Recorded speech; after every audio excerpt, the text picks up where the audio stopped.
Good God, have mercy. All right, we are already streaming, and welcome back, people. It is Wednesday. It is 9:05 p.m. Central Time here in San Antonio. It's finally getting to that sweater weather. We can finally start wearing our onesies, our hoodies, our cardigans. I can start wearing my cardigan again. Thank God. But welcome back, people. I'm back. I'm Drew. I'm back. And with me, as always, is the man himself.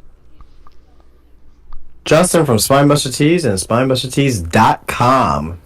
Yes, sir. And like I said, I was gone last week, and Justin held down the fort. He knocked out of the park, as we all expected. You did a great job, my friend. Very proud Yeah, of it you. was. Appreciate it. But we are back, people, and we got some news. It's going to be a very news-heavy show. To quote Justin from last week wrestling was kind of cold. It was ice cold, as he would say. Oh, not just last week. The rest has been ice cold for about the last month and a half. Fair enough. To be exact. this week it wasn't that bad. It was an improvement from the last month. It's still ice cold. There's really nothing going on outside the bloodline. Outside what's going on with the bloodline, really. I mean, there's really nothing else that's really of importance right now. No, you're right. I mean, the Saudi Arabia show, the Crown Jewel show, I thought, in my opinion, kind of put a damper on the product as of late. I said it before, and it's obviously never going to happen. These Saudi Arabian shows, I'm kind of done.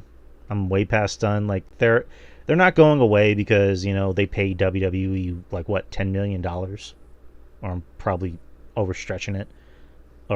But whatever, to do these shows. Like, all right, that's fine, but it's like, just do house shows. We don't need any more pay-per-views, and if anything, just do like exhibition matches. We don't need to do any more important storyline matches, because it kind of fucks with the aura of the show. Well, I mean, that's not what the Saudi government is asking for. They're asking for a legitimate pay-per-view with, stakes on the line and things of that nature. So, and look how well it's done in the past. I mean, they killed Bray Wyatt's heat for Goldberg. well, I mean, in fairness, with the exception of this past one, the shows of the last couple of years have been really good. So, yeah, there's been some, but yeah, but give me a second. I'm just sharing it on our social media platforms. Give me 1 second, people.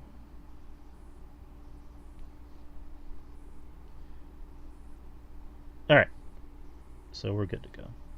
But yeah, that's just kind of how I feel about these shows. But all right, so let's do some news real quick. We got some news. I think we might have the same stuff. You might have more than me, but so the WWE ID program. We talked about it a while back.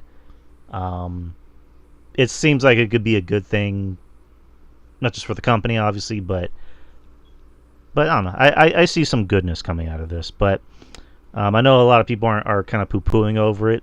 Those kind of seem more like the AW ride or die people. But anywho, I don't know if this is the complete list of the prospects, but so far this is just everybody on the list. So I literally have no idea who these people are. So you're gonna have to fill me in on these names. So the first one on the list is Bryce Donovan. okay, what's the significance of us going over this? Just going over names, just to kind of. Oh, okay. I thought there was some news that came out about the program itself. I mean, there's just been a whole bunch of people that got signed. So Right. yeah. Right. We're just gonna go over this, and then we'll talk about I guess the more important stuff. But again, I was gone last week, so we didn't really got a chance to go over it. But so Bryce Donovan, who can you tell me about him? He has a good size. Okay, it says a standout from Wrestling Open. Donovan debuted in 2016 for Creative Pro Wrestling and has put in the miles ever since. That's basically Pat Buck and Brian Myers. Same guy that trained MJF. Yeah. So all right. I heard this name, Cappuccino Jones. Yeah. All right. Good-looking guy. Has a nice name. He's not gonna keep that name. Yeah, If he comes to NXT, he ain't keeping that name. I mean, come on, they really have to keep that name. That is such a cool name. Yeah, that they're not keeping that name at all. That sucks.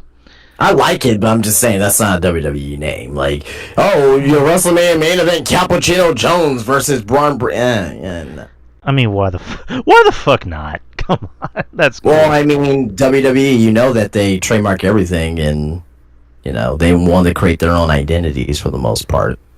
So, I mean, if they change the name, if they change the name of Delta to Zarya, I mean, Cappuccino Jones has no fucking shot.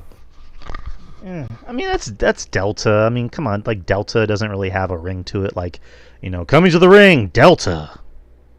So I don't know, but I'm looking at neither did Walter, and they kept it for a little bit until they changed it to Gunther. So, I mean, that was kind of bold because they let him be Walter for years. Well, that was still the Vince McMahon era too, and going into NXT 2.0. So right, but this guy really does keep with the gimmick of coffee. His moves are the double shot, caramel latte leg drop, half and half, espresso lariat, froggy brew, and dreaded decaffeinator. He's also from Coffeeville, Kansas, which is an actual place. So keep up with the gimmick, brother. He's from Core Professional Wrestling. I have no idea what that is. Zeta Steel. I have no idea. She was in CZW, but also MLW and Marigold. So, good looking girl. That's really all I gotta go by. She's been in the business for 2 years. Her finisher. Good for her. Hopefully she comes in and hope she's successful. So her finisher is the unprettier. So cool. Like every other woman. Yeah, right. Next is Zara Zacher. Don't know. The petite powerhouse. She just recently wrestled Masha Slamovich for the GCW title. She's been in the business for a year. All right. Sean Legacy. Don't know. Been in the business for 7 years. Working everywhere but AEW and WWE during the years the market leader attempted to expand outwards with NXT, and the challenger brand pillaged so much of the scene. He teamed with Chris Ridgway to defeat TMDK at the NJPW AJPW Noah Super Show on June 9th. I don't kneel. Right. Next is Cartwheel Jack Summit. Well, I mean, yeah. Yeah. I mean, TNA guy, so. All right, that kind of shows you what you need to know. GCW, Ring of Honor, MLW, AAA. He recently wrestled in AEW on Dark, Rampage, and Collision. Yeah. So, next is Marcus Mathers. Marcus Mathers. I heard the name. I think he's Philly's finest. That's his name. I think he's I don't know if he wrestled for definitely wasn't GCW or CZW, but obviously he's wrestling in the Northeast. But GCW, I can't. What? I'm sorry. Yeah, he did wrestle in GCW and H2O. Okay, I thought I've seen the name on a GCW card. Yeah, and H2O Wrestling. So he's been around for 5 years. Is. Sam Hardaway Holloway. All right, nice name. Been around for 2 years.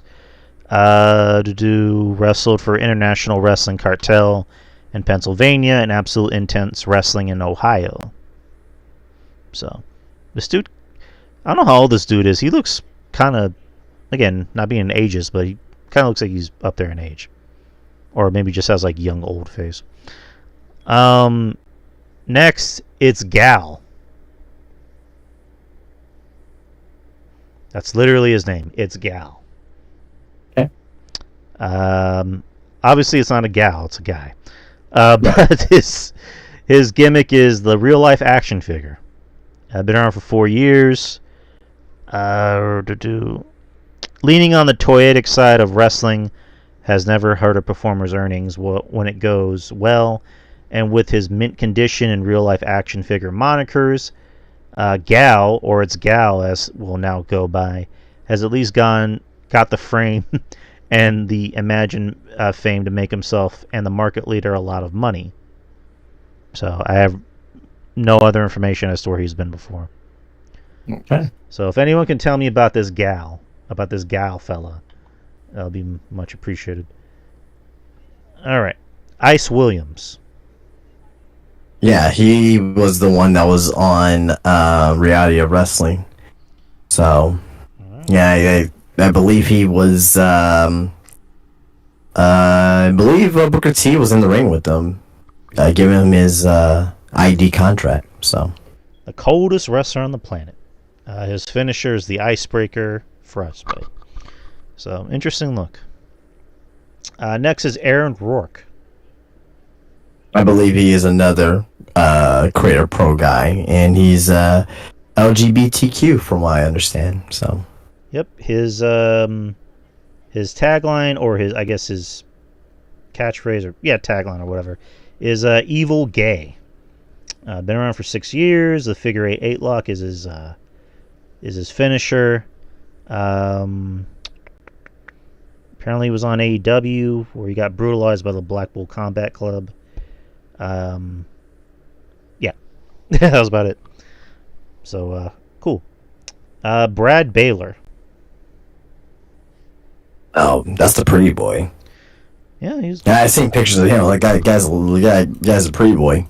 WWE can definitely use him for sure. he's an interesting look, and he's just 20 years old. So he was at Beyond Wrestling. So no clue what that is. Jackson Drake. Jackson Drake? Nah, I don't know. Been around for 7 years. Was in DPW. Came out on a May 2023 edition of Monday Night Raw. And then was on AEW Dark Elevation. So it kind of looks like a mix between Paul London and Brian Kendrick. Yeah. So, goes by the California Reaper. Next is Ricky Smokes. I believe I've seen a few pictures of him. I'm not really too familiar with his work, though. Yeah, there was that video that came out at Chaotic Wrestling where they announced that he had signed a deal for their ID program. So it was kind of a cool video. Zoe Sager. Oh, no. Let's see. She came out on AW Dark and lost to Emi Sakura. She was trained by Lance Storm. Cool.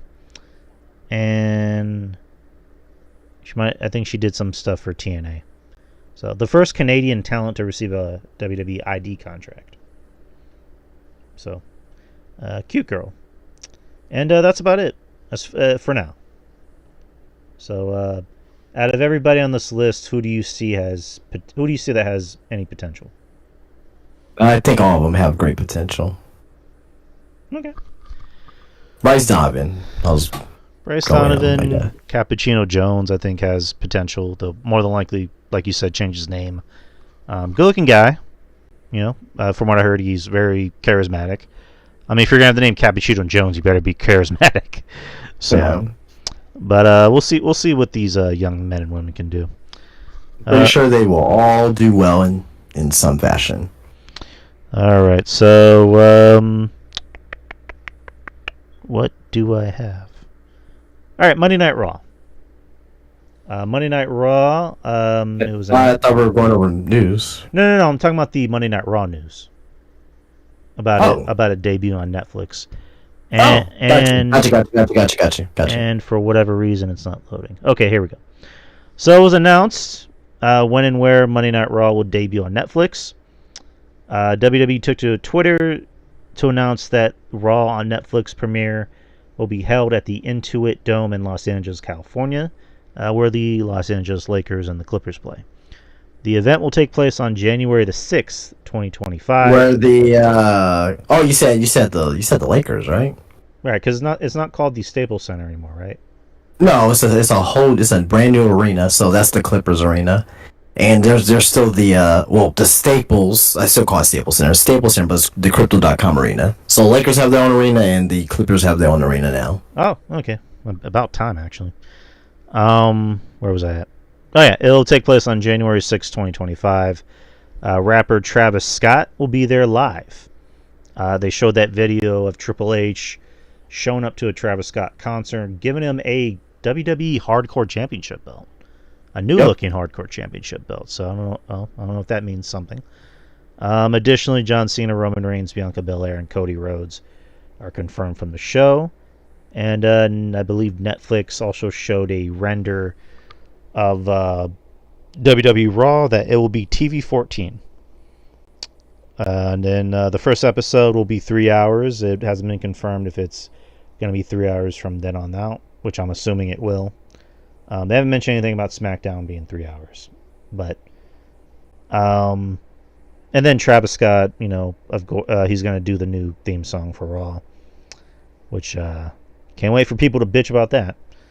Well, I mean, it just goes back into what I said a couple months ago that WWE's hip hop now. Right. That's all it is. Like, if people are getting mad over mainstream artists, very popular mainstream artists giving WWE or helping to get WWE attention, then they don't understand the business. They don't understand how to make money. So I don't waste my time on people like that. They don't. And WWE is making money. Before, back in the day, they were making money in spite of themselves. Now, they're making more money probably than they ever have in their lifetime, even when Vince was there. And they're putting out a better product. So, but overall, what are your thoughts about the announcement for Raw? And also it going back to being TV-14. No thoughts.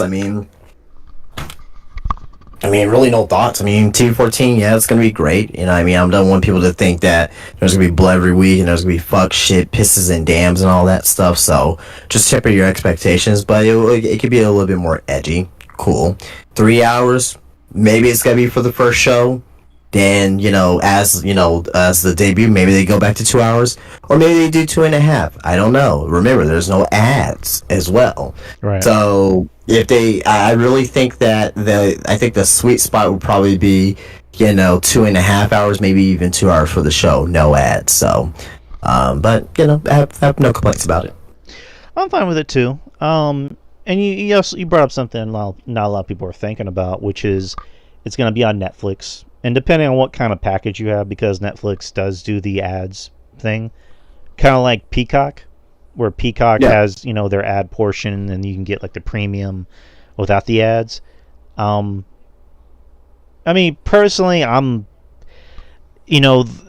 the shows haven't been great when they went back to 2 hours, but it's still in that thing of like, oh shit, it's already 9. I can take my time. I can relax. I can get something to eat. I don't have to feel groggy after the show's done. Right. But yeah, I'm excited about it going to Netflix. I know there's been a lot of bitching, because of what happened on Friday with the Tyson fight, which I doubt WWE's gonna allow that shit to happen. Because this is it's not that the fact that WWE's gonna allow it to happen or not. It's Netflix's servers. Right. Also, it has nothing to do with WWE's. Also, also, this isn't the first time Netflix has put out live, content. Because they did the the Tom Brady roast, and that was live. And to my knowledge, I don't think that had any problems. So but people are not. This is the thing that people are not taking account of. People are not thinking about this. There was way more people watching that Jake Paul and Mike Tyson fight versus that Tom Brady roast. Right. Yeah. I'm just. There's gonna be way less people watching WWE than that Jake Paul and Mike Tyson fight. That's number one. Also, number two as well. The NFL, they're gonna be on Netflix as well. Mm-hmm. For the Christmas Day game. Right. Obviously, there's going to be a lot of wrestling fans watching Raw. Maybe some casuals. You never know, but not in comparison to that Jake Paul Mike Tyson fight, nowhere near. I don't think there's going to be 50+ million people watching WWE on a Monday night. I just don't see it. Maybe a couple million. But that Jake Paul and Mike Tyson fight did gangbuster numbers. Right. Maybe with the announcement of Travis Scott, but compared to anything involving Mike Tyson, anything, I don't know. I doubt it, like you said. But I'm looking forward to it. I think the post numbers are going to be higher, though, obviously, because it's the assignment behind it. But I think on a regular basis, I mean, they're not going to release numbers, obviously, but my assumption, maybe 2 to 3 million. You know, maybe. We'll see. I don't know. I mean, it'll be that thing of like, you know, what are people watching, you know, this week on Netflix? What's in the top 10? So it might be like a top 10 thing, but I don't know.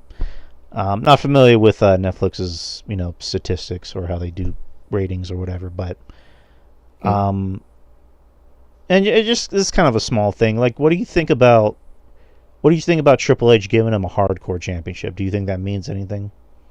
As far as like, let me kind of reiterate what let me kind of walk it back. I'm not looking into that. I don't. I mean, I guess like them bringing back a hardcore championship. No. Why? No. Why would they do that? I wouldn't mind it. Okay, because the 24/7 title was good. Well, that was the 24/7 title. That was a comedy title. The hardcore title was a comedy title back when Crash Holly was, you know, in the fucking airport and he was in the jungle. Like, it's the same thing. Like, that was Crash Holly. Like, that was actually entertaining. But it was still a comedy title. For Crash Holly, it was. It was still a comedy title for the most part. No. And that's what when people talk about the hardcore title, what do they talk about first? They just talk about Crash Holly for the most part. No, I wouldn't mind. Right? I wouldn't mind them bringing it back. I did not like the 24/7 title. Oh yeah, 24/7 title suck, but it's the same thing. You can name it 24/7 title, hardcore title, WCW title, whatever. It's the same thing at the end of the day. Like, it's just a different coat of paint on it. I don't want to see it. Okay. There's no use for it on current day WWE TV. I like the title looks nice though. I will say I thought the title looks very good. It's just I just wouldn't like.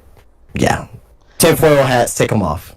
I mean, I think if you're gonna go back to 3 hours, you need to kind of fill in some time. Again, just personal preference. True, but they were doing just fine without the 24/7 title a couple months ago too. I don't know. I'd rather see the hardcore title than the 24/7 title. That's just me. But keep R-Truth the fuck away from it. Just, yeah. All right. So we got to Raw. What news do you have? I have a ton of news. Where do we begin? Ricky Starks is going to be making his wrestling return on January 17th. It's going to be in Chicago. No, it's not CM Punk's. It's not CM Punk show with WWE. It's with House of Glory. Nice. So apparently, it's still the reason why I'm bringing this up is because that if he's going to be doing a show on January 17th, that means his WWE possible debut ain't coming anytime soon. So, so he's going to be with House of Glory. His debut doesn't. He's going to be against. This was just announced a couple hours ago, actually. That he will be at House of Glory in Chicago on January 17th. So, yeah. Any quick thoughts about that? Good for Ricky. You know, he's getting work. Unfortunately, it's not for his own company. Yeah. Yeah. Cool. Did you want me to continue or? Yeah, continue, please. Okay. Well, so we have Saturday night's main event coming up in December, and I'm sure you already heard about this, Drew. But on January 25th, the second Saturday night's main event is gonna happen on NBC. It's gonna happen here in San Antonio. Yay! Oh yeah, I mean, don't know what's gonna be on the card for that, but I mean, they're gonna be seeming to be making these events now. Also, as well, I'm just thinking about this. January 25th. When is the Royal Rumble? It's in February next year, right? February 1st. Okay. So it's the week before the Royal Rumble. So, I'm pretty sure this is gonna have huge implications going into the Royal Rumble, right? More than likely. it's probably gonna be like it's gonna be a transition show. I don't expect like titles to change or anything like that. But what I do think is you may have a match or two that possibly is not going to happen at the Royal Rumble is going to happen here. So you can definitely see something like that. But yeah, second Saturday Night's main event is on January 25th. Quick thoughts. I'm hyped. You know, whenever WWE does come to town, we make an effort to try to go. We went to the last few shows. I think we went. When was Raw? Yeah, Raw was here like in March, I think. March, yeah. So that was the last one we went to. So we're gonna definitely try to go to this one. Like you said, you know, it. I don't know if it's gonna be a filler show. Like they're gonna try and make it fun. Oh, absolutely, for sure, yeah. You know, they're gonna, there's gonna be implications heading into the Royal Rumble. You're not gonna see any title changes. It's gonna be like, tribute to the troops, but less, cliche, if that makes sense. Yeah. But, I'm looking forward to it if I'm able to go. All right, well, moving on. So, did you hear about this here? Did you hear about what happened with Toni Storm? That she's allegedly retiring? She's retiring. Quote unquote. Toni Storm has announced, this was an interview with SB Nation, that she announced her retirement from professional wrestling effective immediately. She says, and I quote, "I am not used to being a loser. I failed at everything. I lost in AEW. I lost in Japan. I lost in Mexico. This is the last time you hear from me again. Enjoy your Mariah May as your champion. You can enjoy that. AEW is fine without me. Everything is going well for AEW. They don't need Toni Storm." I think that's a little bit of a kind of a shoot there, a little bit. Maybe, I don't know. I mean, when she was there, she's had plenty of TV time. I'm pretty sure she was happy with her role as champion. So, I mean, but anyway, yeah, Toni Storm is fucking incredible. Incredible character work, staying in kayfabe during this interview, but she's clearly gonna be back. And apparently, they're supposed to have a champagne toast celebration at the pay-per-view with Mina Shaw. Well, let me tell you that that's the only thing I saw from AEW night was Mina and Mariah. I mean, like that's the only thing that you can, I mean, come on. But apparently they're not gonna do it at the pay-per-view. They're gonna do it on Rampage or Collision. Oh God. And I was assuming that Toni Storm was gonna come back during that celebration at the pay-per-view, but I don't think we're gonna be getting that now. So I don't know. Maybe things have changed. Maybe it's not coming back. But you don't really have to comment on it per se. But I just wanted to bring that up because of that was in the news yesterday or earlier today rather. So. If you feel like to comment on it, go for it. I mean, when is that? When's that World's End pay-per-view? Are they still doing that? Yeah, of course. Yeah. Okay. It's at I think it's like the last week of 2024. The last weekend, I want to say. Okay. So I think it's like the 28th or 29th of December, something like that. What would make more sense is if she came back at that pay-per-view. Or like she got her title back at that pay-per-view. But, I mean, at this point, she may show back up on Rampage. I don't know. Yeah, a show that nobody watches. Yeah, exactly. I mean, nobody really watches Dynamite either for it. I don't know. I'm not the booker. So, but yeah, Toni Storm. She's doing a good job with this new gimmick. It's getting over. People like it. So. Who am I to judge? I mean, I'll say this. She's the MVP of AEW this year. Yeah, I can't argue with that. I can't argue with that. I mean, your choices are light, but her Swerve. I was gonna say Hangman, but they haven't used Hangman correctly since the Steel Cage match. Her and Swerve. I mean, I know they just got there, but. I would make a case that maybe Shelton Benjamin might be the other. No. Shelton. I think is no. just again Not of the whole entire year. No. I- if he was there the entire year, I'm sure. talking about default. By default. Again, I don't want to take. I think you just love him so much. You just want to give him some credit. I love seeing him murdering people on TV. That's why he's my MVP. Fine, it's cool. I like it too. But MVP of the entire year, that no. It's a. You know, I was gonna make a joke, but I'm not gonna say it. It was a political joke, but it was a political joke turning into a wrestling joke. But I'm not gonna say it because no. But no, just again, Swerve. Obviously, Swerve. Obviously, Tony Storm. I think it's really those two. I don't want to pick on this guy anymore because I generally do like him. Adam Cole has kind of been not much of anything in AEW. MJF. Come from? MJF is MJF. He's always going to be MJF, but he's kind of not been.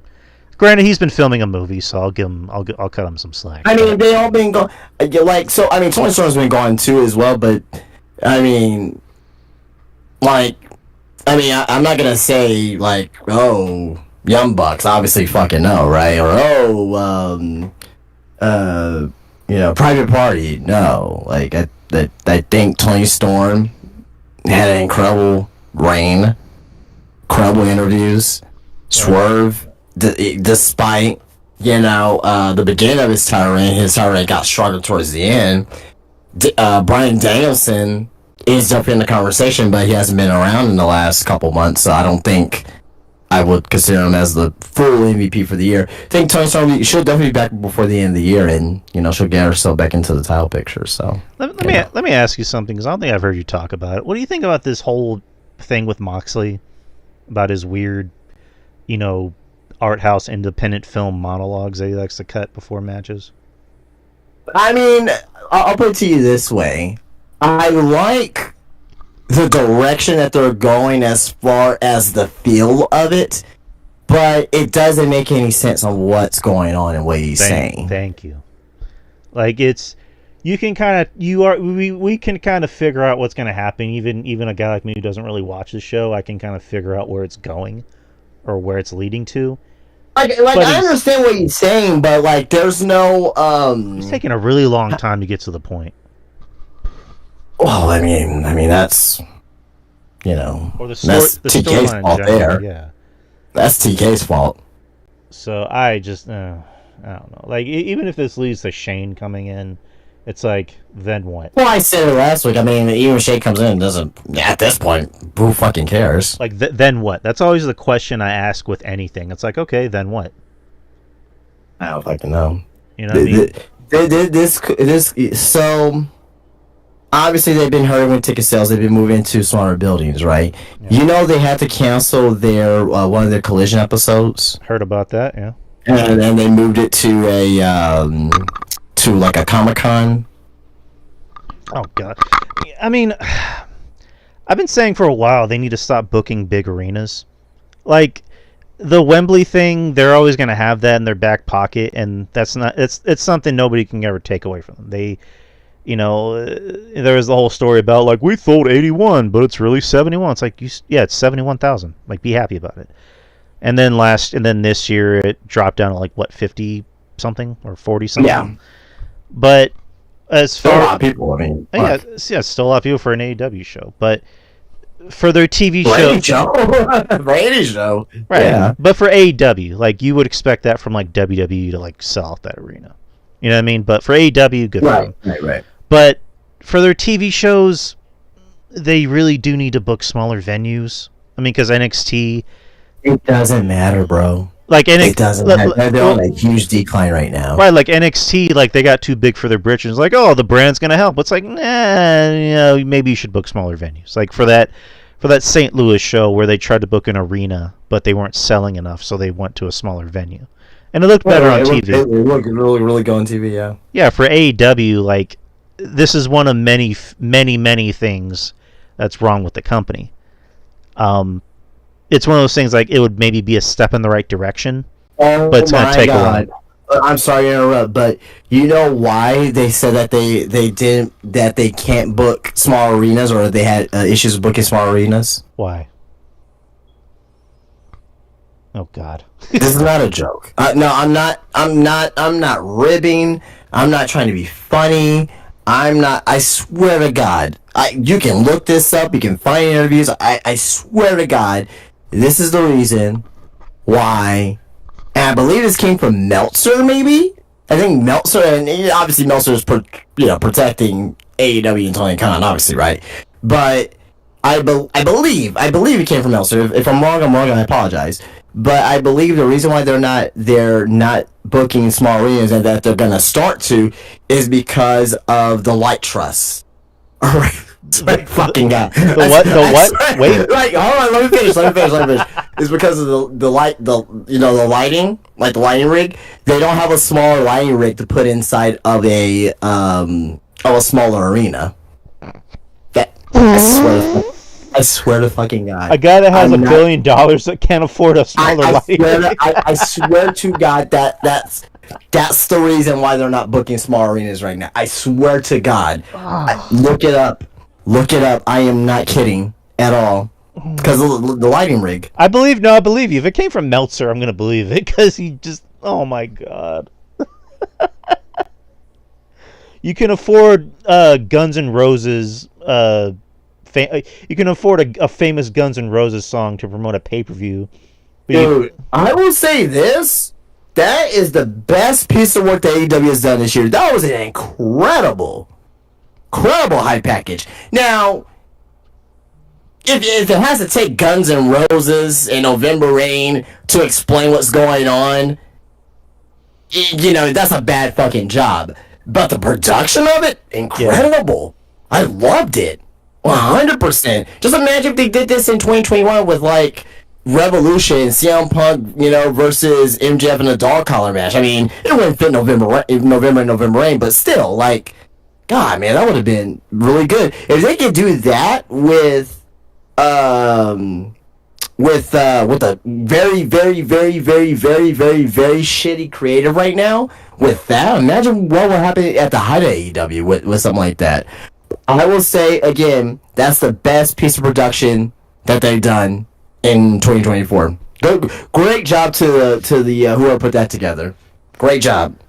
They've done I think I'm remembering other famous songs they did. They did, was it like a Cinderella song?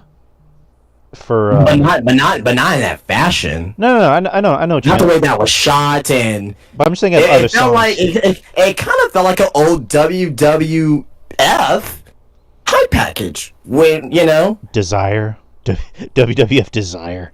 Not to that extent, but it felt like I don't know, like it kind of felt like I don't want to compare it to WrestleMania 17, but like the way it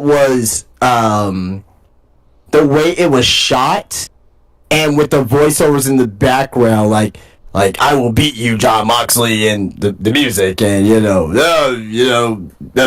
sticks and stones may break my bones, but words will never hurt me. Obviously, there's nothing that was said, but you get it. So I thought that was an incredible piece of work, though. I gotta give it. Been showing AEW for the last few months, but I gotta give credit where credit's due. That is an incredible piece of work that they did there. I mean, they should have been doing that since the beginning. You know what I mean? Because like. I'm not gonna take away what they did. No. Yeah. Again, I thought that was good too. I'm giving them credit too. I'm just saying that they should have been doing that. You know what I mean? Because again, I'm gonna shit on AEW. I'm gonna shit on WWE as well. WWE wasn't doing that for the longest time either. They were doing that thing of like, oh well, they were on NXT, they were over, so they're on the main roster. Right. Now WWE is back to making music videos for people. They did it for whatchamacallit, for Braun, for Tiffany, and a few other people I'm forgetting. AEW, they try to do things like that in the beginning, where it's like, who is this guy? Let's try to get him over with the casual fans, but then they went back to catering for that niche audience. Instead of, hey, who's Darby Allin?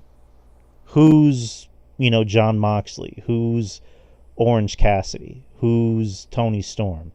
Who's Swerve Strickland? It's even for the ones that don't have that WWE, name behind them.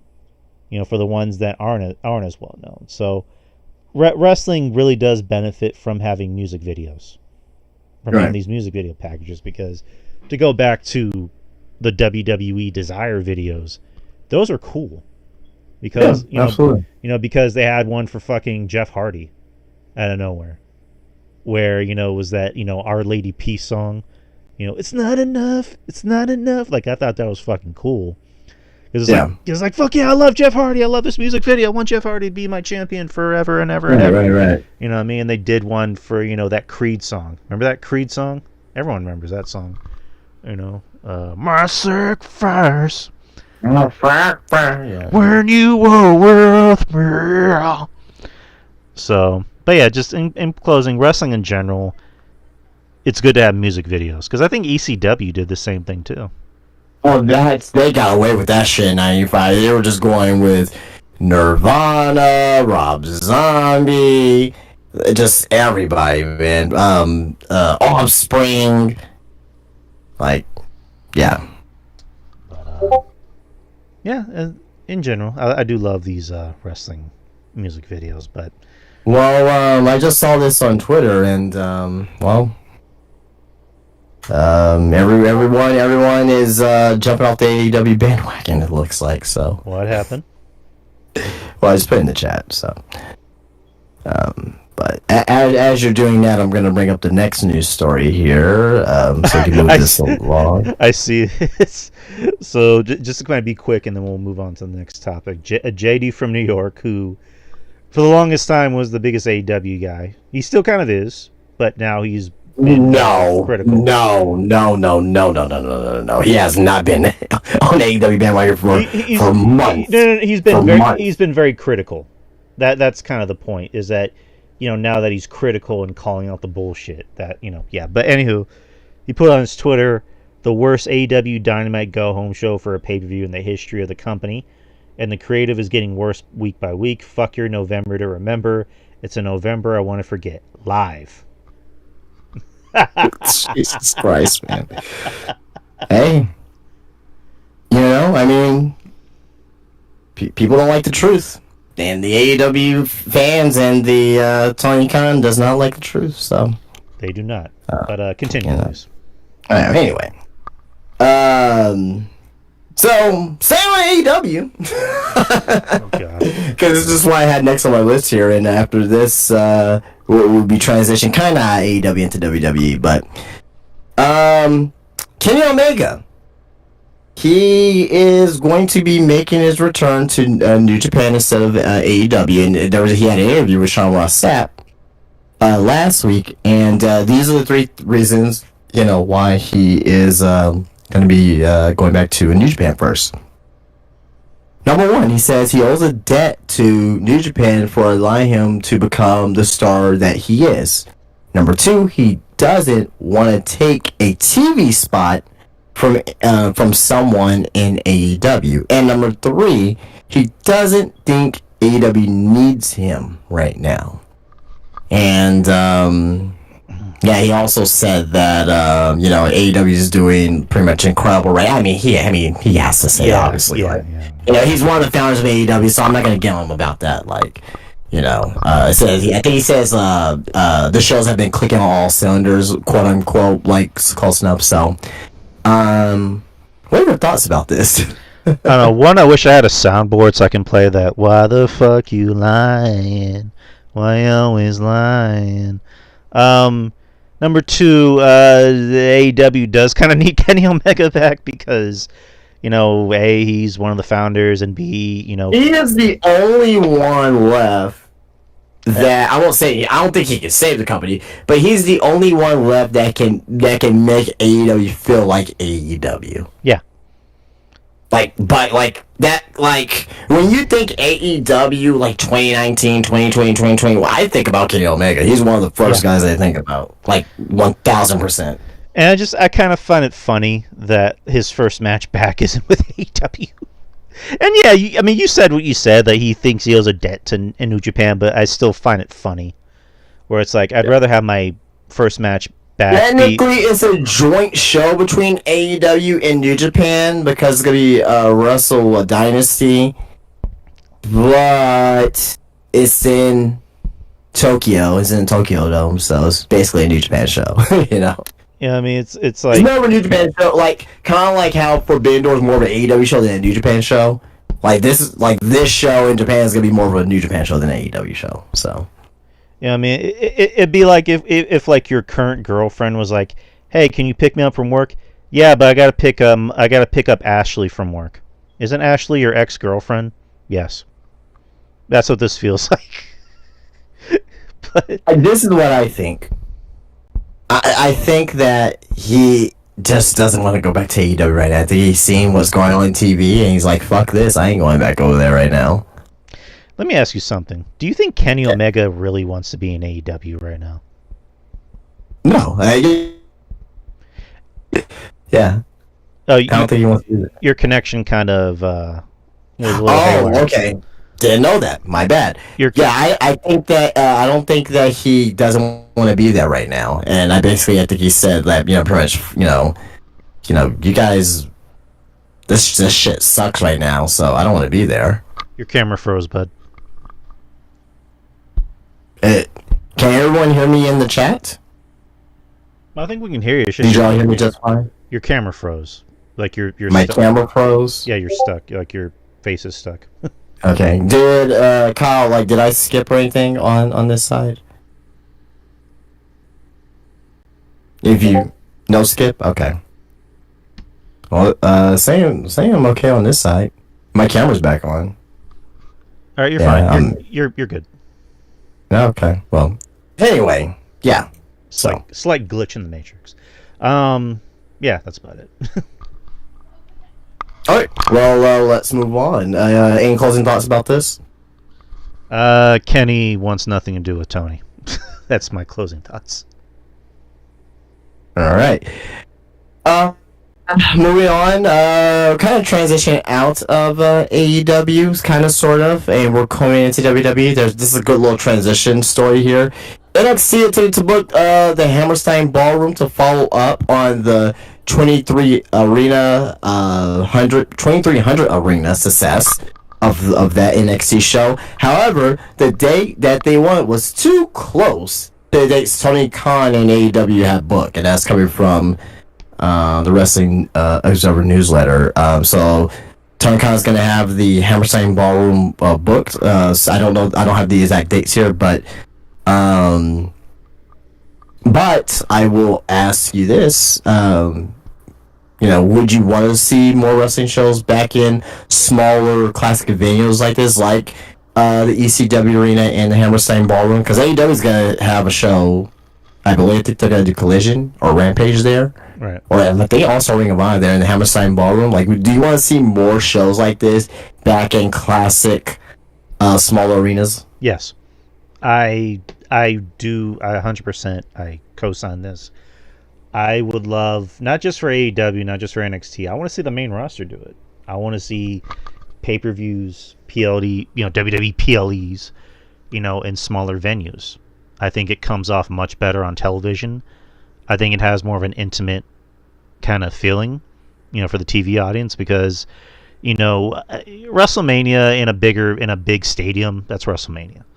SummerSlam, yes, you can kind of. I think there's an argument to be made, with SummerSlam maybe being in a smaller venue, not like a small venue, but like, I don't know, like, you know what I mean, right?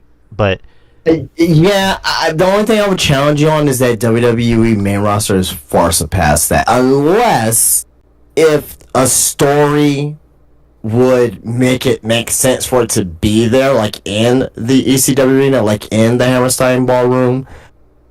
Because WWE, they're always telling, we broke records. They're not going to break records in the Hammerstein Ballroom, unless if they seriously raise the price of tickets. Like if they go ×3 on tickets, then maybe sure.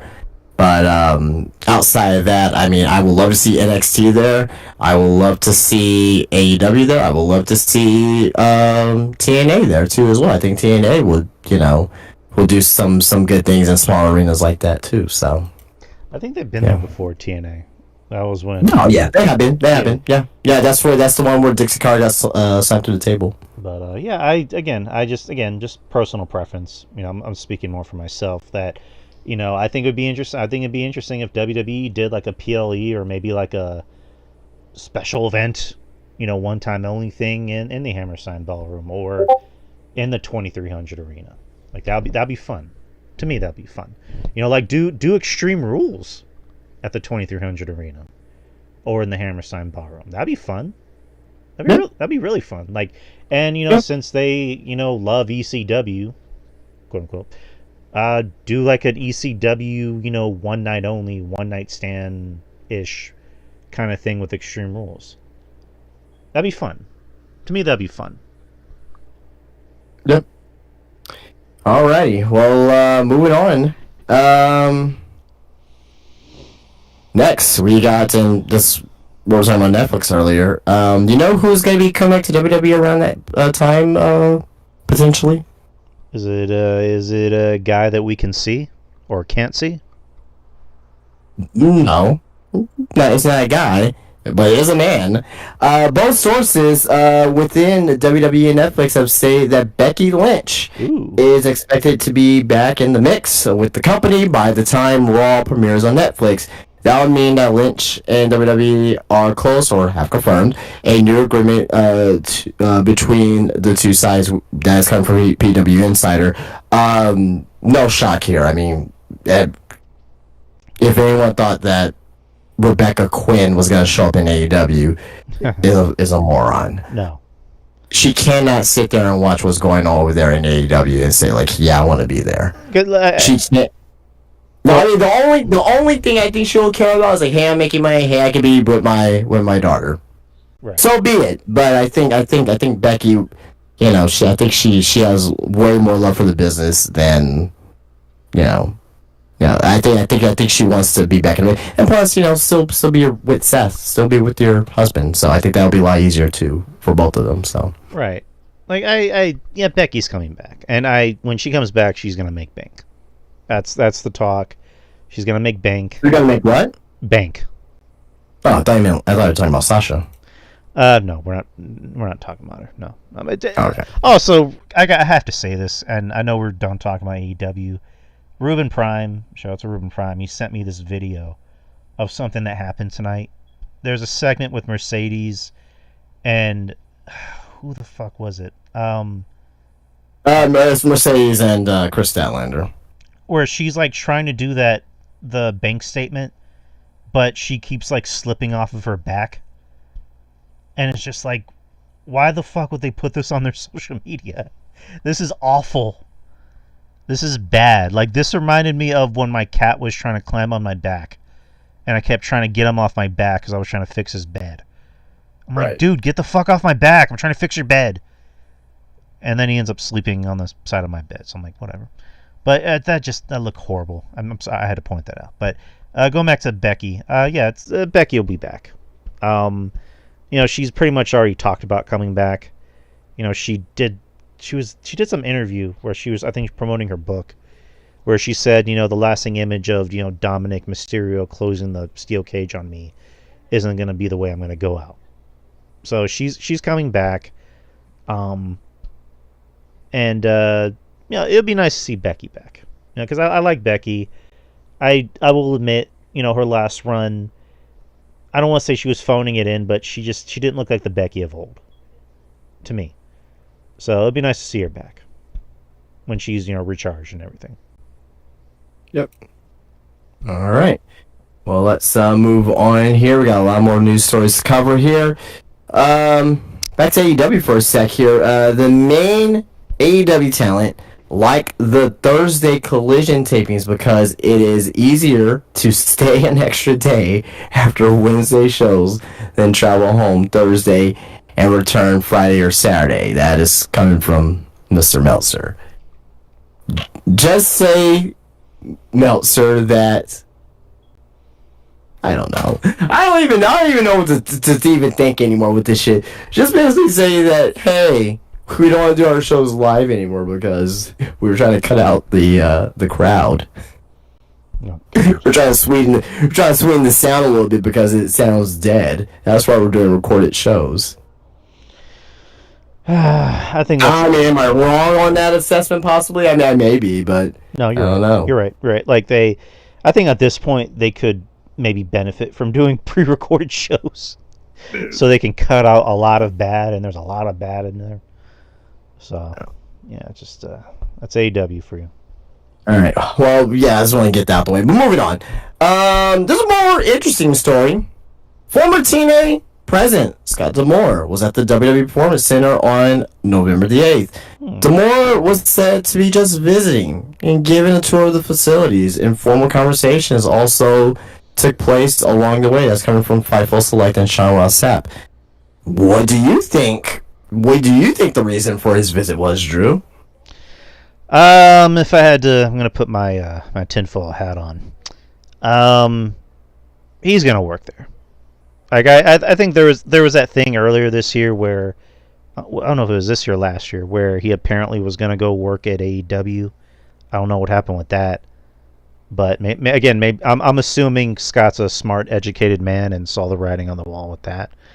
I think he wanted a lot of control, and he just wasn't going to get it. Yeah, Tony ain't giving control to anyone. Tony wouldn't give control to Jesus. Like that's how little control he wants to give to anyone else besides him. But my guess, and this is just an educated guess, I think he will work in NXT in some capacity, whether it be scouting, whether it be to book the shows. I'm going to say book the shows, kind of like what Sean is doing. I think it's going to be a joint partnership with him and Sean, where eventually he's going to get maybe more control, and Sean's going to get bumped up to the main roster and take Triple H's job, so Triple H can focus on other things. Yeah, that's just my opinion. What do you think? Sure.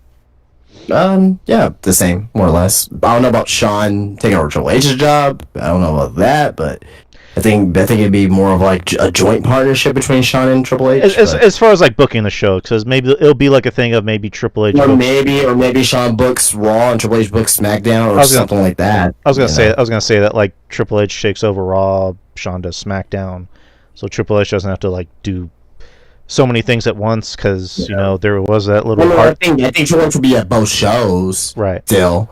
But I think as far as like worrying about booking and like the meetings and stuff like that, oh yeah, we're gonna be, we gotta do the meeting Wednesday morning, in Stanford. I don't really think that it would be, right.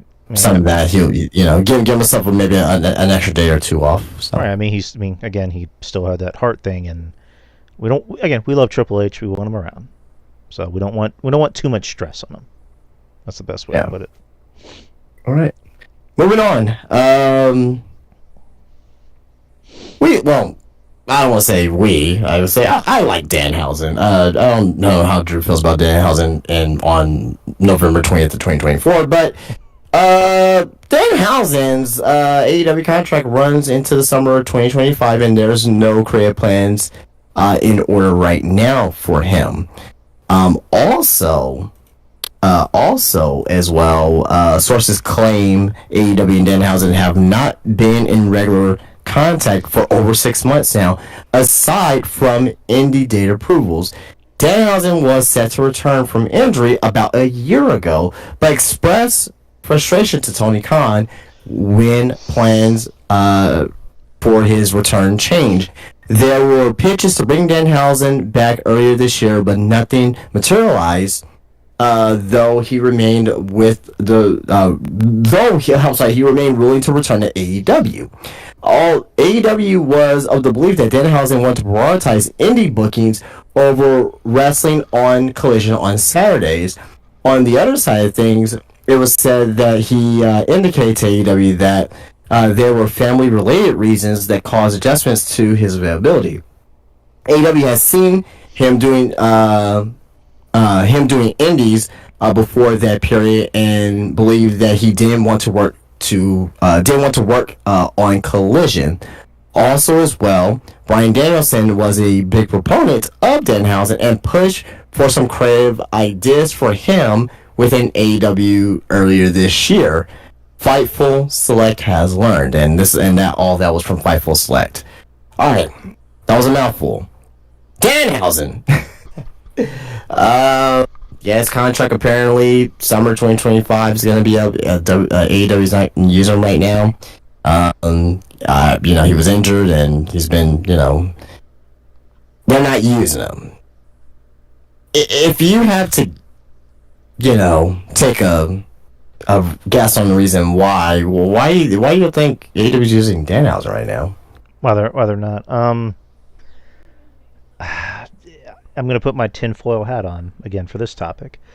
I think, maybe you can call me crazy, I think it has to do with his friendship with a certain a Philip Jack Brooks. Am I far off with that? I think you hit the bullseye on this one. I mean, I don't want to be that guy, but it's like Ricky Starks. Who else? They booked Darby well because Darby. Yeah, he's a day oneer. He's a day one guy. House of Black. FTR, House of Black. Who else? Who else is friends with Punk? Obviously Danhausen. It's like. Yeah, that company is petty as fuck. Tony is petty as fuck. The Bucks are petty as fuck. Kenny is the only guy that's like, I want nothing to do with this.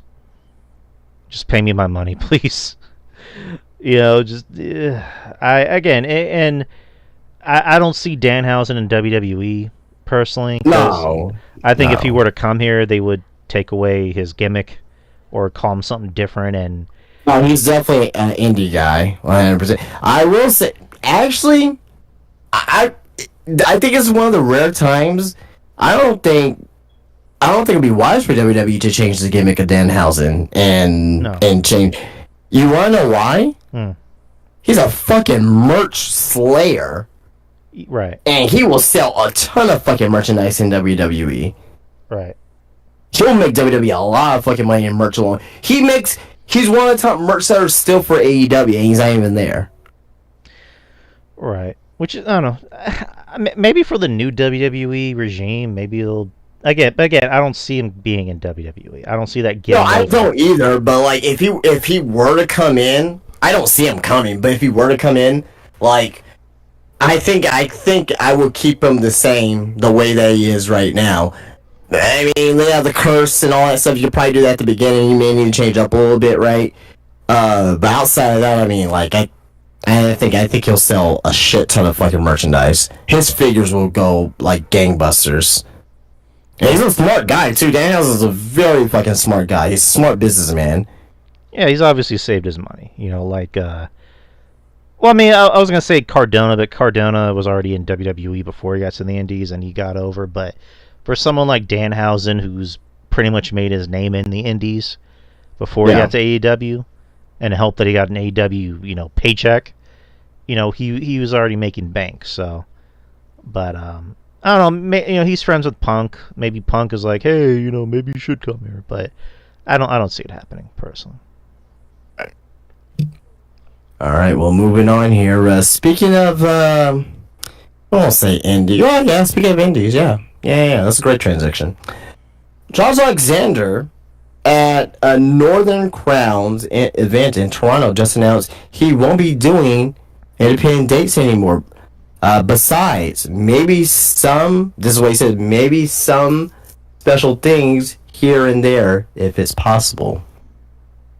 I don't know. Maybe I think Josh Alexander may be done with TNA. Maybe done with the Indies. I think Josh Alexander, just my recollection, may be on his way to WWE and NXT. Were him and Ethan Page a tag team? Yeah, they were the North. They were tag team champions and Impact. Okay. That'd be good. That'd be cool if he came to NXT and reform that tag team with Page. I have an autograph 8x10s of them in my shop. Nice. You know what's funny? It's been sitting there for about a year and a half. Soon as they get, oh my God, you got Ethan Page and Josh Alexander. Well, it's been here for fucking 18 months, guys. Let's get on the bandwagon here. Come on now. I had to raise the price. It was here for $35. Now it's for $50. Should have bought it was $35. So pay up, Sorry, pay up, motherfuckers. Pay up, motherfuckers. That'd be nice if he came to NXT and reformed with Ethan Page, because I think Josh Alexander's a good wrestler. I think him on his own in WWE, I don't think it would do well personally. But I think if you put him with Page, that would be a really good. I mean, yeah, they were attacking him in TNA, but not everyone watches TNA. So I think if you put them together and you kind of put up that history, and also with that partnership that they have with TNA, you can get people more acclimated with them. And also WWE needs more tag teams. So, right. And it's the classic tag team of you got the workhorse and you have the entertainer. That's all you need. And I love Ethan Page. I think he's doing good. I think he's doing some of his best work, if not his best work, in NXT. And I kind of don't want to see him slide off, since it looks like he's not going to be in the main event title picture anymore. So yeah, I would like to see Josh Alexander in NXT. All right. Well, we'll see what happens. And the last thing here, bit of news: TNA guy, Speedball Mike Bailey. His existing TNA deal expired on November 1st. Bailey filed for trademarks on his ring name on November the 8th. That came from PW Insider. Following up with Fightful Select and Sean Wells Sapp, Speedball Mike Bailey's TNA deal actually runs through the end of this year. However, he finished up with the company and said his goodbyes already. He was able to talk to other companies and expected to head to AEW in January. As of now, he would be able to do the Continental Classic. Then, no. Earlier. Well, no. I'm sorry. That's it. Yeah. Speedball Mike Bailey heading to AEW. Thoughts? How long until we get him and the Beast Mordos on Collision? Well, I mean, maybe that'll be his first match, actually. Here's how I can tell how his AEW tenure is going to go. He's obviously going to make more money than he's ever made before, so that's a plus. He's probably going to have... Did you know he was banned from wrestling in the U.S. for 5 years? Oh, what do you do? He was just banned. Was it because of his karate? Yeah, absolutely. Nice. Oh my. Yeah. God damn it. Fuck. I don't know why that made me laugh. I need to drink some water. Give me a second. God damn it. See? Mike Bailey's already getting me. His karate's getting me. Keep him out of our country, people. No, he's obviously going to have a match with Ospreay so they can have the greatest match ever made in the history of space and time. He's probably going to have a match with Ricochet so they can have another, flippy doodah great match of all time since... I mean, for the record, Mike Bailey's really good. I do like Mike Bailey. I'm not shitting on the guy. I'm just shitting on AEW. And then it's going to be back to business as usual. Where it's going to be like, he's going to wrestle the hologram on Rampage. All right, for the record, hologram's injured, so I don't think that's going to happen. So. Tony Khan will make it happen. He will make it. He loves hologram to the point where he's like, I'll make another hologram. Yep. Because I love hologram. Well, Excelsior. Well, yeah, but I really like Speedball Mike Bailey. Hopefully he does well. I'm just gonna hope that he does well in AEW. Do I expect him to do well in AEW? No, but if he's gonna be making more money than he's ever made before in his life, good for him, man. Right. Apparently Shelton Benjamin's making more money than he's ever made in his life. So good. He deserves it. I'm happy for Shelton. I guess off topic. Have you watched or listened to that podcast with Ice Cube's kid? O'Shea Jackson Jr.? Yeah. No. Now, I know he's a huge wrestling fan. Like, he's, very, very, very, very huge in wrestling. But, no. There's way too many podcasts to listen to nowadays. I can only choose what I can choose. I like his. He had one with Mark Henry on. And Mark Henry just randomly tells a story about how he would go to OVW and just, I guess, test a lot of the tougher, amateur wrestler, ex-fighter, wrestlers like limits and call it like the graduation ceremony. So like you said he fought Batista, he fought Brock Lesnar, and Brock like hyperextended his knee. And then he just says, Shelton Benjamin whooped my ass. So it's just like, Shelton's a legit tough guy. Which, I've heard before. I've heard Shelton is someone you don't want to fuck with. Like, he's a nice guy. Great guy. Does a lot for video games, too. Like, he's big into video games. But he's someone that you don't want to fuck with. Like, he will beat your ass. Even at, like, age 49, he'll still beat the fuck out of everybody in that locker room. So the reason why Mike Bailey was banned, he was in 2016. It was reported that Speedball Mike Bailey was banned from entering the United States of America for 5 years after he attempted to enter the country without the correct working visa in place. As a result, the Canadian wrestler continued to work on the independent circuit in his home country, United Kingdom, Europe, and Japan. So basically 5 years of his career was taken away from him. Because, like, if you're not wrestling in the United States, it's like, are you really wrestling? Well, that sucks. I mean, was he able to get that fixed? I mean, obviously, right? Yeah. I'm just asking. I corrected myself. I mean, look at 2016. I mean, yeah. No, AEW is gonna hire him without a visa. Well, at this point, anything's fucking possible with this company. So, Tony Khan's like, I need him. I need him in my company, in my country. God damn it. Yeah. Anyway, that was that's all I have. All right. Do you want to go through Full Gear or the shows first, or shows or whatever order? Dude, whatever you want to do. Okay, so let's talk about. Let's just go in order and just kind of run through them. SmackDown. They're doing their United States or their Women's United States Championship tournament. I think we lost Justin for a little bit. Are you still there? I'm here. Okay, your camera turned off. Oh, didn't see that. But they're doing their United States Women's tournament deal. I don't have the bracket up. I know the first match was B-Fab versus Bayley versus Candice LeRae. B-Fab was decent. She was, decent to watch. She wasn't bad. She wasn't great. I thought she did really well. In the match. Right. And I like that they're giving a push to Candice. I mean, she's in the women's, War Games match, so good for Candice. Sucks that she lost her partner, but it's business. And Bayley's Bayley, and Bayley got the win, which, as you should, because it's Bayley. I look at this tournament and just look at how the brackets go. Like, each match is a triple threat, and then it's going to go to a singles and another singles. And I just look at everybody in the tournament, and I'm just like, I'd much rather see Chelsea win it, because Chelsea, I adore Chelsea. I think she's, if you want to talk about the MVP, you can maybe make the case of Chelsea being the MVP for WWE.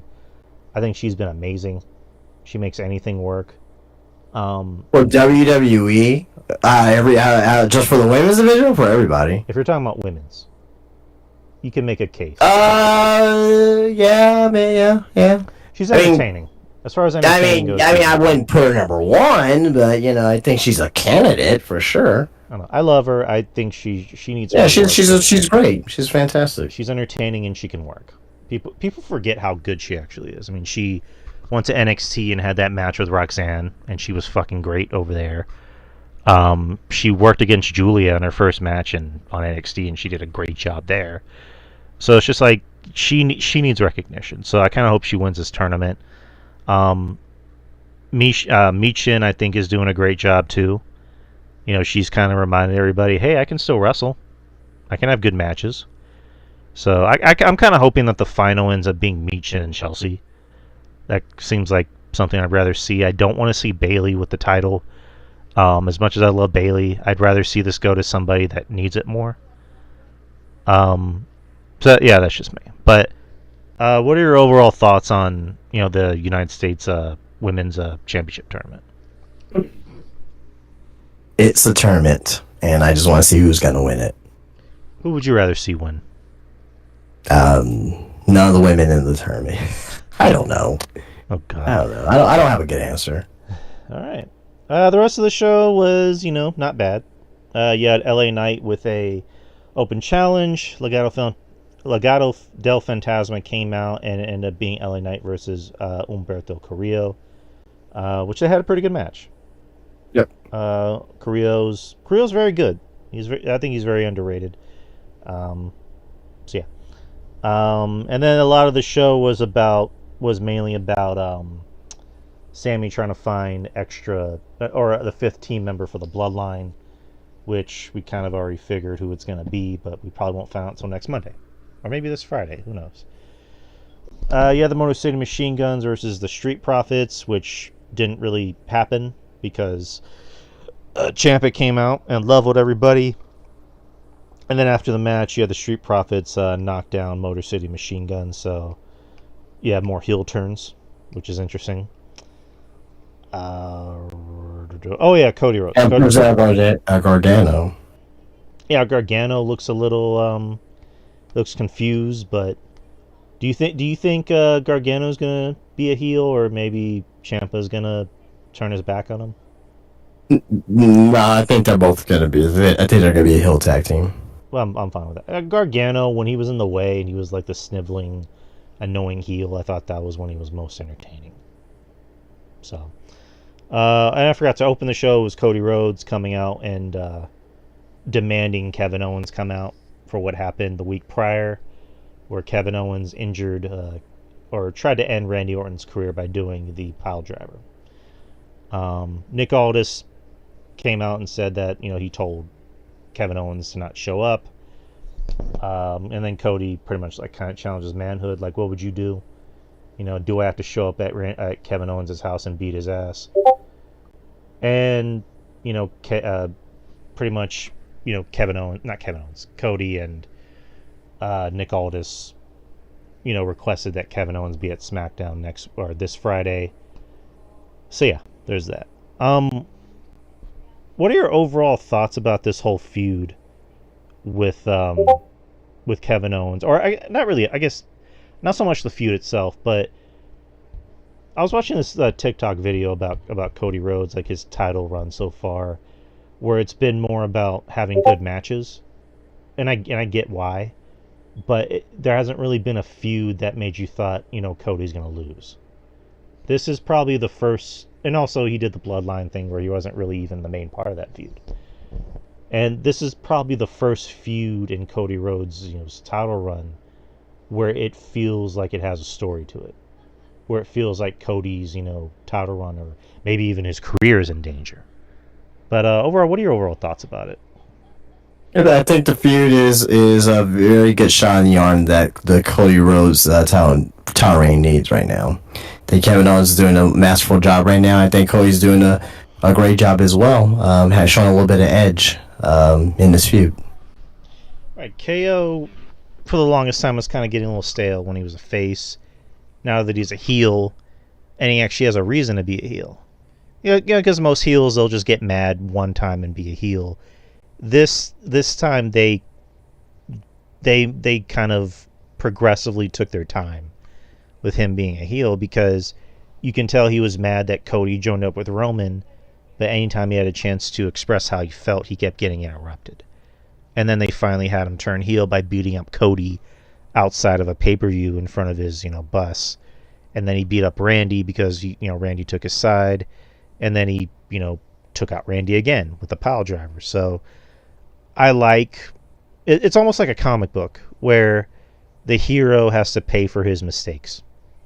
The hero thought he was doing the right thing, but in the end he ended up getting the people that he loves hurt because of his mistakes.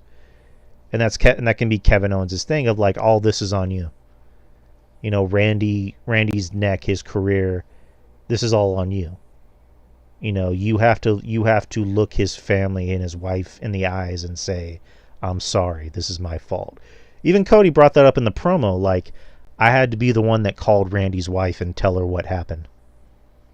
So I like this. This definitely has some legs to it, because it's another interesting feud that SmackDown has on the show besides Bloodline.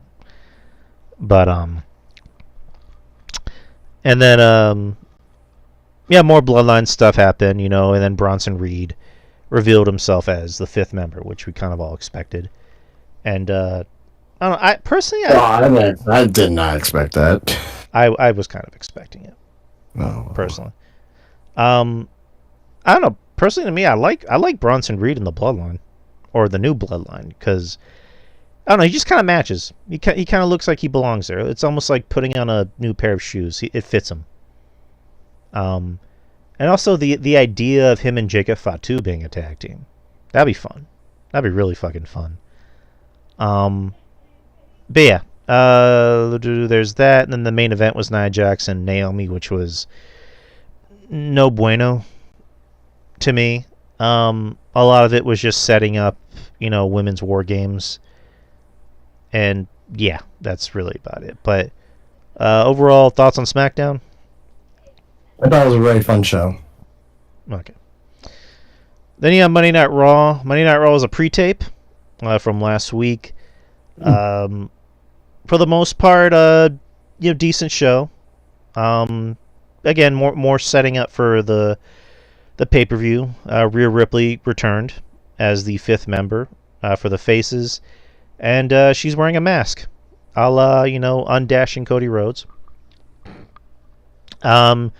Were you surprised to see Rhea back? Yeah. Right. I mean, because we were under the impression that she was going to be out for a while. So I don't know, but maybe she was able to make it work with the mask. I don't know, but Rhea will be back for War Games. Yeah, that's about it. More trying to recruit Seth to the Team Bloodline, but Seth doesn't want anything to do with Roman. And then the main event was Seth versus Bronson. Decent match, but there was distraction by Solo, which Bronson took advantage of and got the win. So more than likely, Seth was already going to join the team, but more than likely, this is more initiative of him joining the men's Bloodline team. What else? Gunther getting bitched out by Damien. Yeah. I don't know how you feel. The whole thing about Gunther being afraid because he lost to Cody. Why? I don't. I really love the showing size of the human element for Gunther instead of him being a total machine. So I'm fine with what they're doing. Yeah, but him being afraid, I get the human side. I totally get that, but. And yeah, they are taking a little bit of steam away from Gunther because they've done it before. They did it with Asuka. You know, remember when Asuka was this unbeatable killing machine, and NXT they bring her up to the main roster and she loses, you know, to fucking Charlotte at Mania, which probably wasn't a good idea. But you know, they take steam away from everybody, and they're doing it to Gunther to kind of show that he's human. But him being afraid just because he lost to Cody, like, I don't get that. I personally don't like that. I get they want to give something back to Damien, because ever since Damien lost that title, he's kind of really done a bunch of nothing. You know, the feud, you know, with Rhea and the Judgment Day should have been a much bigger deal, but it just turned out to be nothing. Really bunch of nothing. But I don't know, what do I know? But yeah, it's so far for Survivor Series, you have 3 matches. You have the 2 War Games matches, and you have the World Title match. I'm gonna assume it's gonna be Cody and KO. And no, why? I think they're setting them up for Saturday night's main event. Okay, all right. It's gonna be a while from now, but maybe they'll do it. And do you think they're gonna stick to 4 matches or 5 matches? 4 matches. Okay. I don't know. Like if they're gonna have Cody and KO at Saturday night's main event, which I think, thinking about it, I think that's a better idea, because there's already that big storyline with the Bloodline. There's already the world title match. There's already the women's War Games.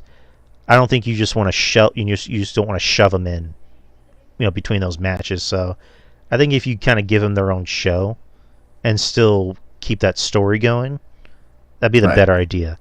I think if you want to add a fourth match, like personally to me, add a traditional Survivor Series match.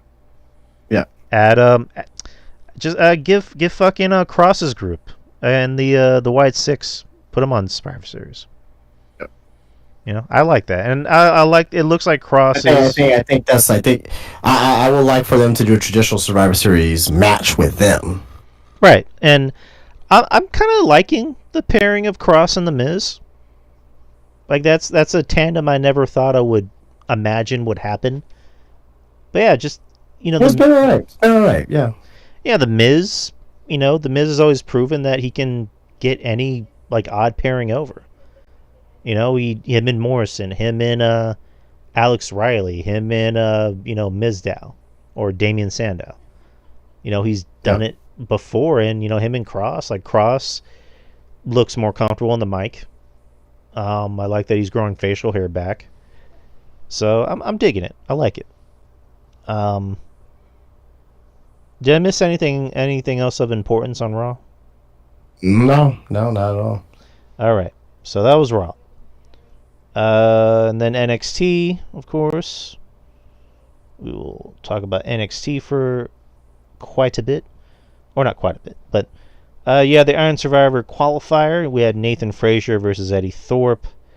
The story, pretty much for the whole show, was all the tag teams in this, I guess, tag team gauntlet or qualifier, wherever the hell it is. They're trying to intimidate, Fraxium, to the point where they surround the whole ring during his match.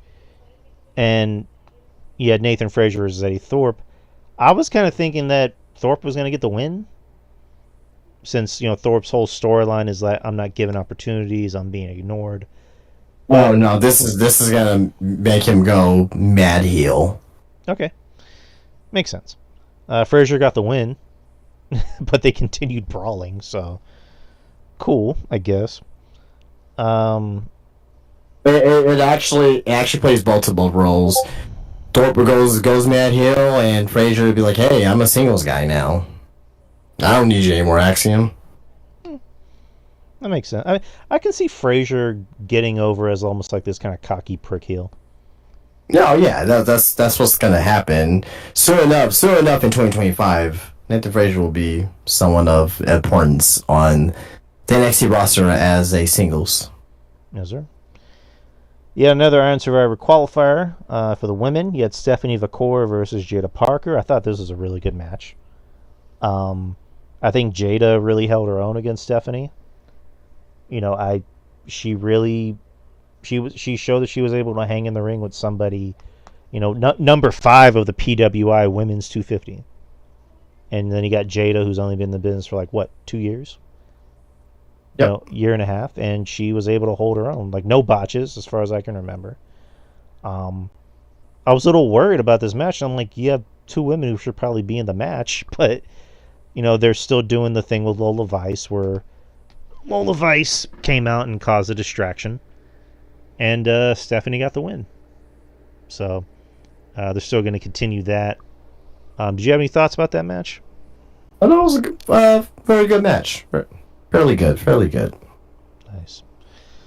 And then Roxanne Perez is on vacation.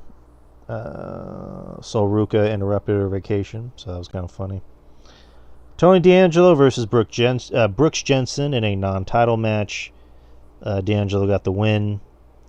After the match, Spears shook hands with the Don as a distraction, and Jensen hit D'Angelo with a chop block. So, there we go. And then next you had Ashante the Adonis and Carmen Petrovich versus Dion Lennox and Brinley Reese. Both teams sporting their alma mater or their favorite colleges. I think Dion Lennox was at the University of Portland. Or Oregon. I'm sorry, Oregon. Decent match. I like Ashante the Adonis. I think he's entertaining as fuck. And he's in this storyline where he likes Carmen Petrovich. So there you go. And Carmen Petrovic will also be at Bloodsport this weekend.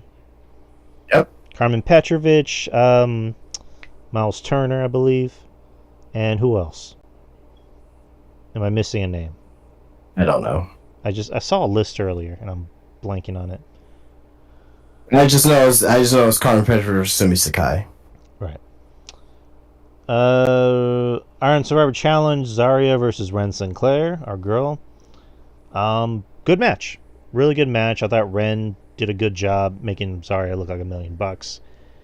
And Zarya is Zarya. She's gonna go out there and dominate. So you more than likely she was gonna win. I'm pretty sure they're gonna do like a last minute thing of like, if you lost, you have another chance to get in the tournament. Blah blah. Right.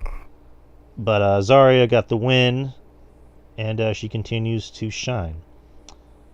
And then Fatal Influence came out, talked a little bit of shit, and then the rest of the women fought outside, while Tatum Paxley came in and answered the open challenge and took out Fallon Henley. So they'll wrestle next week. So good on Tatum. I do love Tatum. And where am I? Oh yeah, main event. The main event was a Ridge Holland versus Andre Chase, with the stipulation being it was a number one contenders match for the NXT Championship. If Andre Chase lost, he would have to disband Chase University. The crowd was hot for this. They were hot for this match because the NXT fans, they do love Chase University. They love Andre Chase. A lot of this match was built on everybody in Chase University, like Thea Hale, Duke Hudson, Riley Osborne coming out and trying to do their darndest to help Mr. Chase win. Even Thea Hale took a bump. She got knocked down, which the announcers didn't really pay too much attention on that one. I thought they were going to make a bigger deal about it, but in the end, Ridge Holland got the win, so he'll be the number one contender. And Chase U is the end of Chase U, which is quite sad, by the way. But I don't know. If it means Thea Hale getting more opportunities, her being on TV more, cool. Riley Osborne. I think Riley Osborne's already getting more opportunities, like being on TNA. Duke Hudson, I don't know what they're going to do with him. And I don't know what you do with Andre Chase after this. Kind of hard. I think they're going to keep him on. Like, do you think they're maybe going to kind of progress him being in the back as like an agent, producer? What do you think? I don't know. We'll see what happens. Seems like a well-liked guy backstage. Yeah. And Duke Hudson, he's got size. I think he'll be fine. And he knows how to work, and he has personality. Yeah. All right, so that was NXT. It was delightful, as usual, as Jeff Lippman says. So we're going to go to Full Gear, if you're up for it. Let's get this over with. Oh, boy, it's that kind of show. So Full Gear is this Saturday. Is it Saturday? Yeah. Let's see, 20th, 1, 2... Yeah, Saturday. The 23rd in Newark, New Jersey in the Prudential Center. There are 9 matches on the card. That includes a pre-show match. And more than likely, this is going to end at fucking midnight. Because it's AEW. The pre-show match is going to be Big Boom AJ with Big Justice versus QT Marshall. And the Rizzler. The Rizzler's going to be there, too. Question. Who is this AJ guy? He's a... Well, yeah, have you not seen the Costco Boom videos? No. All right. I've seen the name. I've seen the names because they came out on like Jimmy Fallon or something. But when they say boom to everything, I don't know who that is. I'm sorry. Well, that's okay. Well, he's a professional wrestler. Well, he's an indie wrestler, so that which is relevant for this. Well, good for him. He's getting a payday. Who do you think's winning? AJ. He's a wrestler. Yeah. Yeah, QC Marshall is gonna do the job. I mean, he's not a ego guy, so he's perfect for matches like this. So yeah, All right, so main show match. Who you think's gonna win? I mean, I would think AJ, All since right. he's the celebrity, quote unquote. Yep. MJF versus Roderick Strong in a singles match. MJF. Yeah, just yes. Majif. Jay White versus Hangman Adam Page. Hangman. Hangman. 4-way tag team match for the AEW World Tag Team Championships. Private Party, the Outrunners, Kings of the Black Thorn, and the Acclaimed. Private Party, but I wouldn't be surprised if they put 1,000 Outrunners. They're so fucking over. Yeah, give it to I'll say Private Party retains. Singles match for the AEW TBS Championship. Mercedes Moné versus Chris Statlander. Mercedes. Bobby Lashley versus Swerve Strickland. Excuse me, Bobby Lashley. Bobby Lashley. Should be a good match. It'll be a really good match. Yeah. Jack Perry versus Daniel Garcia for the AEW TNT Championship. Jack Perry. Should be another good match, though. But I don't care about the match, but it should be a good match. Jack Perry, though. Yeah, I'll say Jack Perry. Will Ospreay versus Kyle Fletcher. Kyle Fletcher, Mark Davis is going to interfere to reinform Ozzy Open. I'll just agree with everything you said. Sure, well, yeah. Well. And AEW World Championship. John Moxley. All right. AEW World Championship and a John Moxley versus Orange Cassidy and a who gives a fuck match. John Moxley. John Moxley and his neo-Nazi group are going to cause more racism. But yeah, that was Full Gear. So we're done with that. Let's talk about ratings. Because we're at an hour 36. We're good on time. Ratings. So where do we start? We start at SmackDown. From November the 15th, it drew a 1.234 and a 0.32 in the demo. It's actually down from last week. 1.536 and 0.47 in the demo. Where the fuck did I go? Okay. Collision. 356, 0.11 in the demo. Last week there were 332 and 0.10, so they had a slight increase. Raw from November the 18th drew a 1.516 and a 0.49 in the demo. Last week there were 1.564 and a 0.49. So the demos stay the same, but the rating was slightly decreased. NXT from last night drew a 672 in the demo and a 0.19. Oh, no. 672 in the rating and a 0.19 in the demo. Last week there was 631 and 0.16. So they had an increase. So good for them. So that's the ratings. And excuse me. Oh, you're welcome. Or you're excused. And kind of some, I guess, a little fun fact thing that I wanted to do. You know, I won't take too long with this. This day in wrestling history. I'll be quick with these. NWA Clash of Champions 8 in 1990. What do you remember about that? I don't. All right, Thanksgiving Thunder took place in Jacksonville, Florida. Rick and Scott Steiner retained the NWA United States Tag Team titles in less than 2 minutes against the team of Magnum Force 1 and Magnum Force 2. In the main event, Ric Flair pinned Butch Reed after various interference from Theodore Long, Ron Simmons, and Arn Anderson. So that happened. 1993 WCW Battle Bowl was held in Pensacola, Florida. A lottery-type concept paired with wrestlers at random for various tag team matches, with the winning team from each advancing to an over-the-top battle royal, and the winner of the battle royal being declared the winner of the Battle Bowl. It fucking sucked.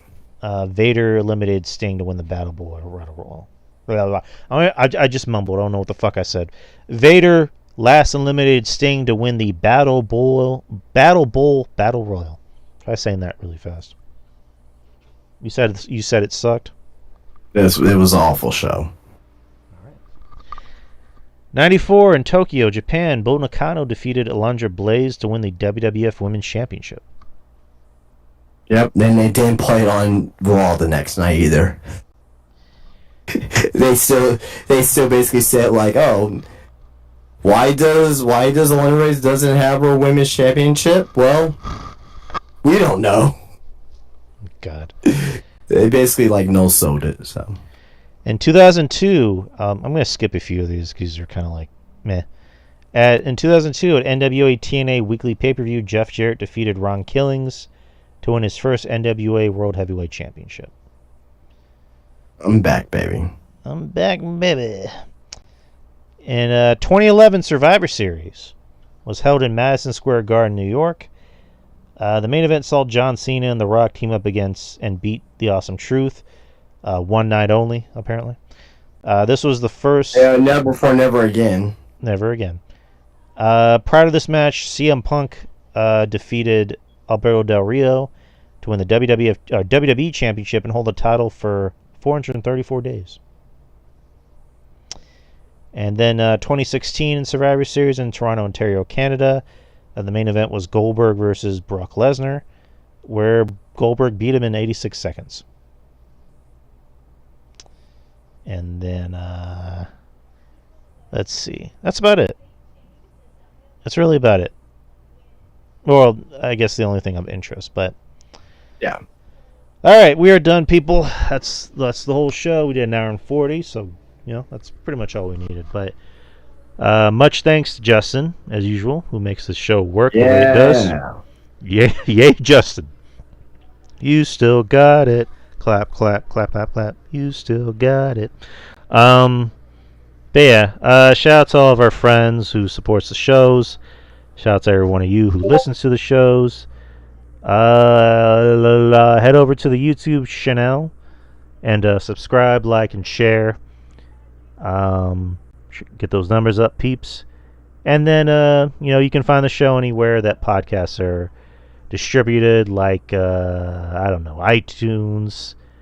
We're apparently big in France. We're number 111 in France. An iTunes wrestling podcast. That's, Oui, people. And, anywhere else like Spotify, look us up. We're not hard to find. And, Twitter X handle, DY Experience. That's about it.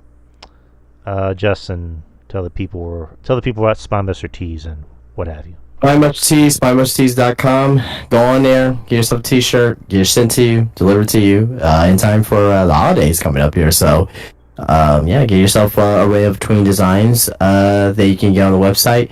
Spinebuster Tees on Instagram, follow me there. Keep up to date what I got going on inside my shop, inside of Wonderlands Americas, which is Spinebuster Tees. And where you can go and find yourself Funko Pops, action figures, obviously t-shirts, wrestling mask, memorabilia, a lot of great stuff that you can find on Spinebuster Tees at Wonderland America, Spinebuster Tees on Instagram, and SpinebusterTees.com. Yeah. All right, people. We will be back next week, same time, same channel. And that's about it, people. Have a good week. Be safe. Oh yeah, next week is Thanksgiving. I forgot about it. It's already here. Yeah. Yeah, we will be doing a pre-Thanksgiving show. It'll be on Wednesday. Oh, I don't know if I'll be doing that. I may be cooking during that time frame, but we'll talk about it. We're gonna do a pre-recorded show. We'll talk about it after we get off air. But anyways, people, have a good week. We'll be back next week, whenever that is, and take care. Peace. Yeah, peace out, guys.